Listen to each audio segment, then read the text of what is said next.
So what I like to do with businesses generally when I look at an opportunity is what kind of value does this create for the customer? Does it create a significant amount of value that's going to help them really grow their business and scale? Or is this, just like a widget or a tool, or is it a business, right? A lot of times people create a business, but really it's a feature. It's not a business. So, knowing the difference between a feature and a business is very important.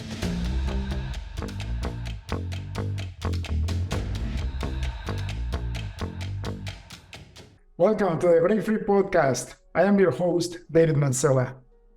In this podcast, we interview great minds that are entrepreneurs that are changing the world for a better place so that we can learn from their experiences and we can advance in our careers as entrepreneurs so that we keep the free world free, number one, and number two, keep creating abundance for everybody.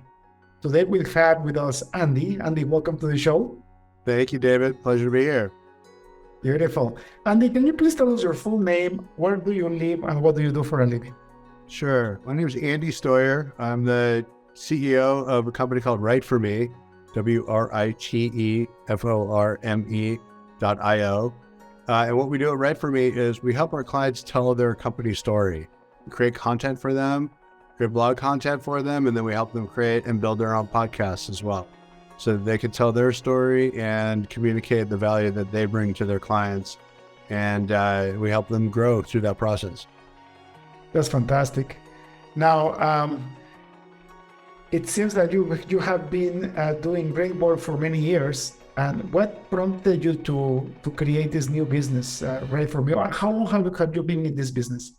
Yeah, so we started WriteForMe a little over 2 years ago. The reason why I started the company is because content marketing happens to be the hardest part of the media mix for companies to get right and to do it. So a lot of companies have had bad experiences with SEO companies. A lot of times SEO companies will say that they're going to do SEO, but really the juice behind SEO is content. So you're much better off spending your money behind content and then doing maybe like a technical SEO audit and then fixing things that you need to fix in your website. That's not a monthly recurring kind of service. What is monthly recurring is creating content, and you need to always create content to be able to feature the value that you create for your clients, help them solve their problems and challenges. And so that's the kind of stuff that we do. In general, my background is that I've been part of several companies since the early days of the internet. I'm an early entrepreneur on the internet. My first company that I was part of was in 1994, a company called MusicNet that we built some of the first payment gateways on the internet so that people could buy music online. Yeah, so been doing this stuff for a very long time. Been part of 9 exits over the years, companies that have scaled from small teams to several thousand people. And one company was bought by Disney, another was bought by NBC, another by IAC, another by Deluxe Corporation. I used to manage a small venture fund. I used to be an entrepreneur in residence at a company called Idea Lab here in Los Angeles. And I've just got a passion for helping companies grow. So knowing that content was the hardest part of the media mix for companies to get right, I figured, I didn't know of any companies that were doing a great job of helping clients tell their story and do it in a way that helps with SEO, that helps with building your brand voice, and also helps you convert customers or prospects into customers. And so that's the kind of stuff that we do with our clients. And I'd be glad to tell you more about that, but that's essentially what we do. That's beautiful. And you're so right. We started writing content in 2011 and we've just been learning how to do it. But now we're to a point that local newspapers are picking up our articles. So we're adding so much value to what we have, which is computer science. We make applications for businesses.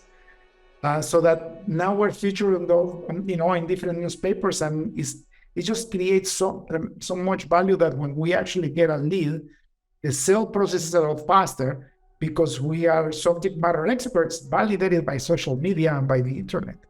That's exactly right. And so, our take on that is that an educated customer is going to close faster, and they're also going to stay longer because they know what you do, they value what you do.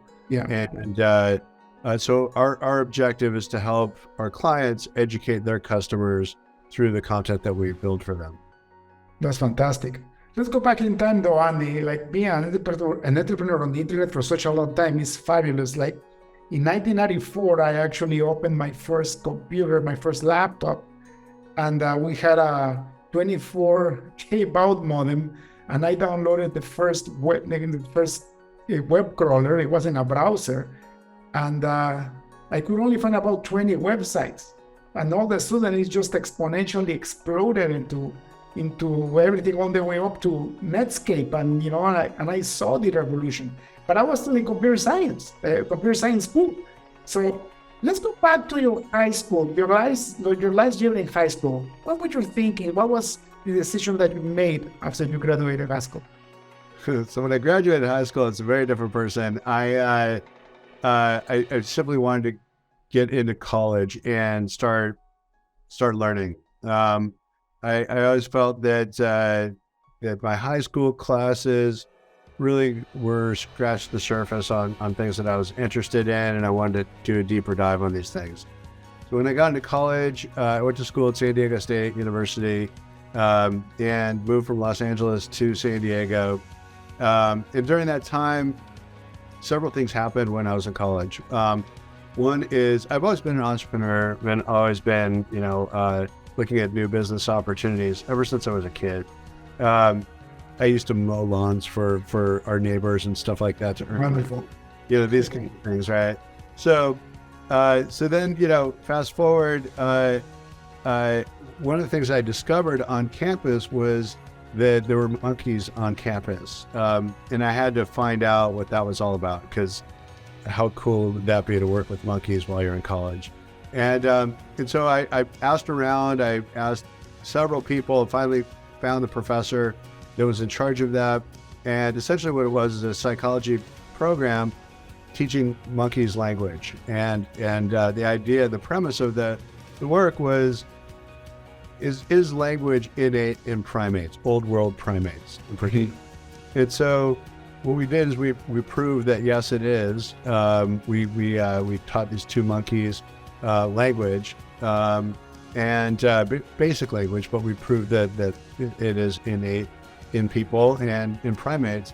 And through that process, that was one of the most illuminating and exciting things that I had ever done. And it was one of those very cool things in college. And then one of the other bigger things that happened in college was I played in several bands. I play guitar, and through playing in bands, I was usually the guy that got us gigs, that made sure that the band got paid and all this kind of stuff. And we would have parties and all these kinds of things. So that turned into a little bit of a entrepreneurial effort. And then I started getting serious about my career after I graduated college, and decided to see if I could get into graduate school, which I did. And that was back up here in Los Angeles. I went to the Annenberg School for Communication at USC, and my whole idea during that time was I wanted to start a cable music network. Cable, this is before the internet, so cable was the media platform where there was a lot of growth. I ended up writing a 5-hour documentary on the history of cable television, and sold that idea to NHK, which is sort of like the BBC for Japan.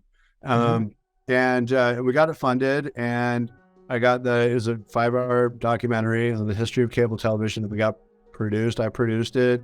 It became my thesis for grad school. And right around when I was in grad school, so this is 1992 to 94. So right around 1993, I discovered the internet and just dug in immediately. Very, very interesting story of how that happened. My cousin, Jonathan Steuer, is one of the pioneers on the internet. He was up in the Bay Area, and I went to go visit him, and he was like, hey, you got to check this thing out. It's called the World Wide Web. And this is before Netscape. This is Mosaic back in the time. Right, Mosaic. Right, remember? And so I checked it out. I totally got it right away. I was like, this is where it's all going. Jonathan was a pioneer in the internet. He created a company called Hotwired, which became Wired Magazine's online publication. And he also served the first internet ad ever on the internet. Really? First internet ad? Yeah. So very cool, sort of like early days kind of things that were happening. I was in LA during that time and discovered this company called MusicNet. I had several ideas. There was a CD-ROM product that was being distributed in record stores. And I kept reading about them and I wanted a job there. I was in grad school and I know I was graduating soon, so I know I needed a job. And I cold called the CEO one day and he answered the phone amazingly. And so I said, well, my name's Andy. I'm interested in working for you. I have several ideas as to how you can take your CD-ROM product and move it over to the internet. Are you thinking about doing this? I'd love to help you do it. And he said, we're talking about doing all this stuff. We just don't have any resources to help us do it. And I said, well, I want to project manage it for you. I want to help you build it. And he said, well, it sounds interesting. Let me fly you up here next week and meet with me and the team and see what comes of that. So I put a presentation together around here's how I would do all this. And by the end of the meeting, we had about 10 people in the room that everybody was like, thumbs up, hire this guy. And they offered me a job on the spot. It was amazing. And then a few weeks later, I graduated school and moved up to San Francisco and worked at MusicNet. And about 9 months after that, we moved everything over to the internet. We built some of the first payment gateways ever on the internet. There were no APIs or anything like that. So we built all this stuff from scratch and got help from Visa and MasterCard and American Express to build all this stuff. And we built it, moved all the assets on the internet, and then a company called Real Networks bought MusicNet. And so that was the first acquisition that I had been part of. I remember Real Networks. They had the real player. It was fantastic. Yeah, so that was the company that bought MusicNet. And so it was such a fun time. And for me, I paid off my student loans. I became debt-free. This was like amazing. And then my cousin was over at CNET, and he said, hey, we're doing some really interesting things over here. Let me introduce you around. And I ended up getting a job at CNET and was one of a handful of people that started a company called Snap.com that spun out of CNET. And then Snap.com, we grew that company, turned it on, and quickly became one of the top 10 websites on the internet. And then NBC bought that company. And then I went to a company called InfoSeek after that. I remember InfoSeek. Yeah. Remember InfoSeek? I love it. So it's so cool when people have been there and they've used it and they get the context of this. So I headed up product development at InfoSeek and built out all their personalization services and all the portal services and all the content that was related for that.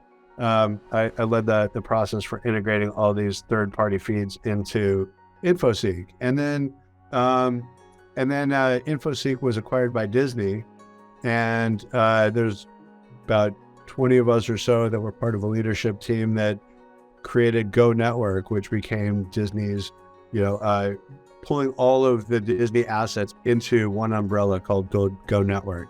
So that was ABC.com, Family.com, Disney.com, ESPN, ABC News, all these different Disney properties, Disney.com, and everything all under one roof. And so we built that. Then I went to a company called Zoom.com, XOOM. So this was about 1998, 97, 98. Before the dot-com crash, right? Yeah. But it was happening very, very fast, right? Like it was this race of the internet was exponential, right? It was, and we were literally changing the world. I mean, there was so much interest in what was going on with all these internet companies because this was a completely new platform for information. It was the information highway back in those days, and so we ended up. I got recruited from a company called Zoom.com. I was employee number 8 there. And I handled product development there as well. And what we did was we made it so that people could publish to the internet for the first time. So you could create your own websites, you could upload videos to a place that we call Media Sharehouse. That was very much like what YouTube has become, right? It was early days of that. So so Zoom became a top 10 web company as well. And then we took that company public and then sold it to NBC and merged it with Snap.com where I was before. And so having been part of the leadership team at Disney, leading all the integration at Disney, I became the go-to person for leading the NBC internet properties. And we ended up doing that. And then the internet bubble crashed and NBC pulled the plug on NBC Internet, which was unfathomable to me, but it was like 2000, and they were the number 4 website on the internet, and they pulled the plug on it. Wow. Pretty amazing. Yeah, because the explosion was heavy. Eh? So many jobs were lost, and yeah, the internet took a big hit that back then. I remember it was crazy. A lot of companies went bankrupt. It was a disaster, right? Yeah, it was pretty crazy. What did you do after that? So during that time, right before the internet crash or the bubble, burst, basically, we raised some money to create a small venture fund. My business partner and I created a fund that we called Andojo, and we sat on the investor side of the table for a little while. We created it invested in a company called Comedy World Radio Network that we created. It was 24/7 original comedy radio programming. And we built that for a couple of years, very early days. I mean, we knew that people were going to be consuming media on their phones. So all of the content that we created, we archived and we cut up into essentially what has become shorts and reels now. So we developed a large library of original content. Crazy story with that business is that the 2 founders of the company were let go of the company because they were leaking information to the press before we were releasing partnerships. Wow. And so they were let go by the board, and we were raising a mezzanine round of financing. We were raising $15 million, and they ended up suing the board right before we were closing a round. And so the board said, "Hey, you can either not do this and we can close the round of financing, or you can sue the company and your equity is going to be worth nothing because we're going to have to shut it down." And long story short, the company ended up shutting down, which was a big bummer because we were onto something very cool. And we had, great hosts, Sandra Bernhardt, Bobby Slayton, a number of these people that were just really great, brilliant comedians. And we had people like Robin Williams and Bobcat Goldthwait and all these guys Jerry Seinfeld would come and visit to the offices and that kind of a thing. It became this comedy hub. It was very, very cool. Nice. It was great. And we were broadcasting here in Marina Del Rey in a big warehouse down there. So it was a lot of fun. We were having a great time. But that company ended up shutting down immediately. I went to a company called 0 Degrees that was started right around the same time as LinkedIn did. And it was a social network. And we ended up selling that company to IAC and worked at IAC for a little while. And then I started my own company called Merch Engines, which was a company helping local businesses generate leads from paid search advertising, essentially. And then funded that company myself and sold it in 2009 to a company called Deluxe Corporation. That's amazing. Yeah, because you've been training all your life to do this, right? Like you knew exactly how to grow it and how to sell it, right? Amazing. well, it's never a straight line, any of these companies, but and these were all different businesses, but I learned a lot at each company that I could use that knowledge for my next venture. And so did that and sold merge engines to Deluxe Corporation. Worked there for a couple of years, helping them build out an innovation lab in the company, and then went to a company called Idea Lab here in Los Angeles, where in Pasadena, where I was an entrepreneur in residence at that business, and built out a loyalty company called PunchCard. And long story short, ended up that company didn't. We couldn't raise our next round of financing, so I ended up moving on to my next venture, which was a company called MGO, which was a video on demand platform, and Fandango bought that company. NBC, again, parent company, who owns Fandango, bought MGO, and then from there went to start a company called Helpware. Helpware is a company that builds back office and customer support teams for our clients. And we do this on a global basis. And we have offices globally all over the place. We have now 3,000 employees in the company. And that was recently acquired by a private equity company. And then started WriteForMe. My brother and I, along the way, partnered together and turned his medical practice around and grew that, and a private equity company partnered with us in that as well, and then started WriteForMe through this whole process, and it's been fantastic. We're growing the business. People need content. They need to be able to communicate effectively to their customers, and this is the kind of domain expertise that we bring to our clients and help them think both strategically and then also tactically, so that we can write content for them. That's amazing. What makes you keep going? You have such a beautiful life experience in business, and that's tiring. Like you went through the .com crash, then you went through the real estate crash, which didn't matter to you because you ended up selling a business in 2009, which was right in the middle of the real estate crash. It was, it's a lot of this is just brute force, really, like just having like a vision, sticking with it, running a lean business so that you don't get over your skis with your expenses, and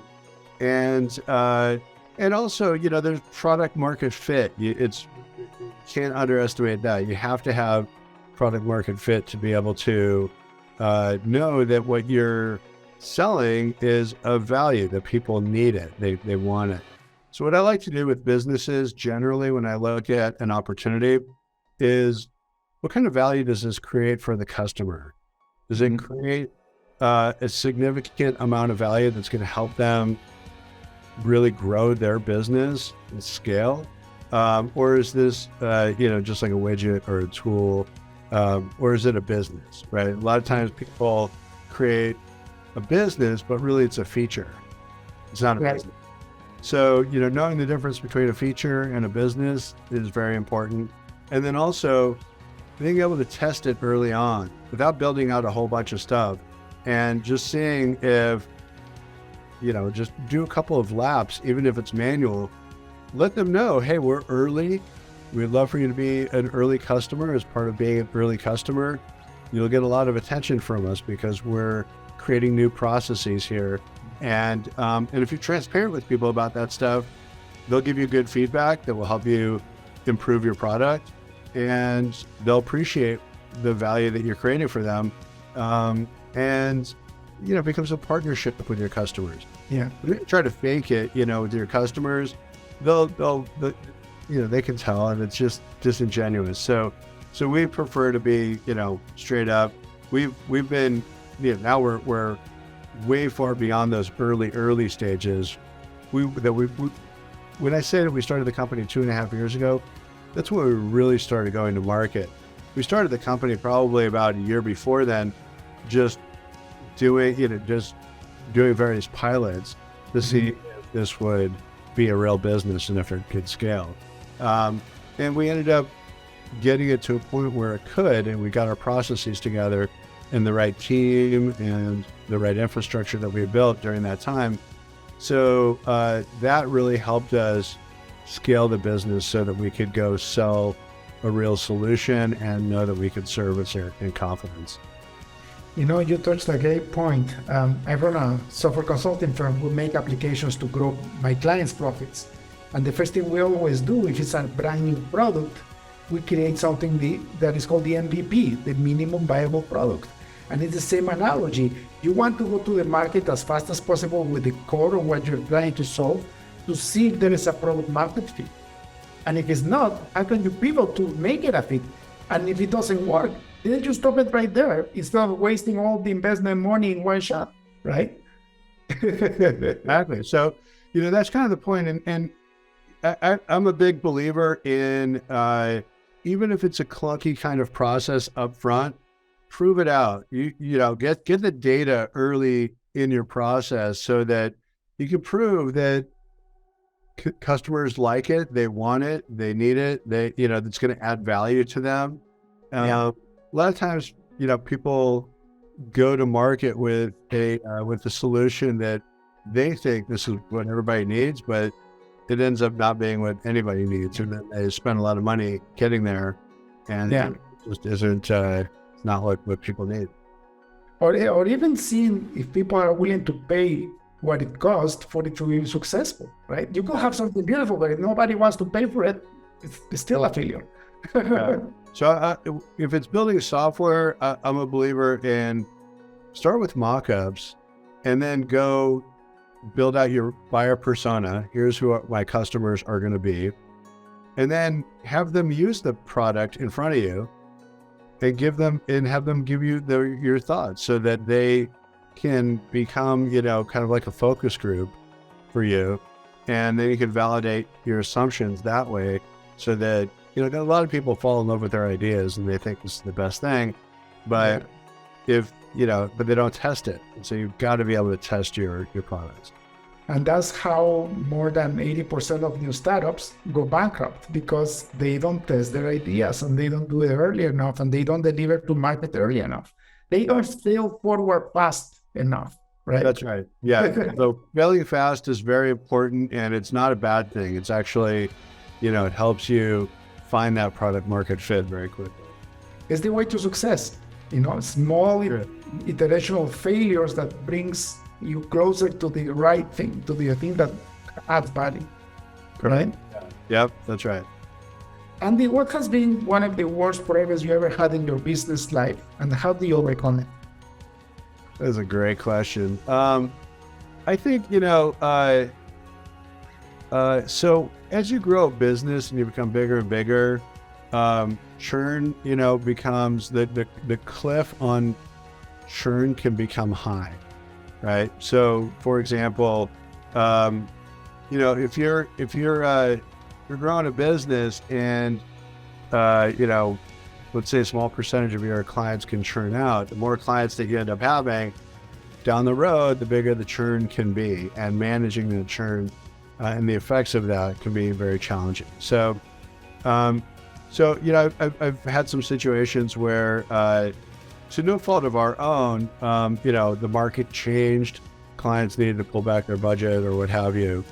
Managing that process is an important thing. And the way I've dealt with that is simply by being transparent and being upfront with everybody, whether it's employees, if you have to shrink down your team, be transparent with them.